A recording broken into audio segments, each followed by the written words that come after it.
জানে না।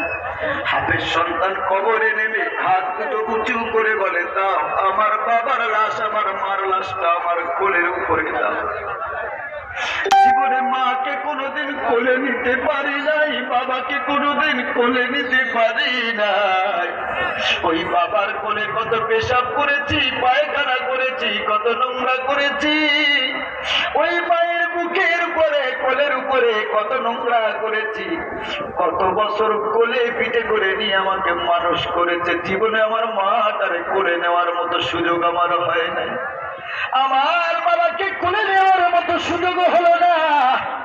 আজকে আল্লাহ সুযোগ করে দিয়েছে, আমার মরা মায়ের লাশ আমার হাতে দাও, আমি শেষবারের মতো কোলে নিতে চাই।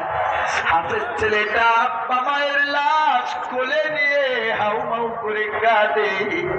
পশ্চিমে মুখ করে শুইয়ে দিয়ে কপালে চুমা দিয়ে উঠে আসে, সবাই মাটি দিয়ে চলে যায়। ছেলেটা আর যায় না, আল্লাহর কাছে কাঁদে। ও মুসলমান বাবাজি, আজ তারা হাফেজের বাবা হয়েছ, আজ তারা হাফেজের মা হয়ে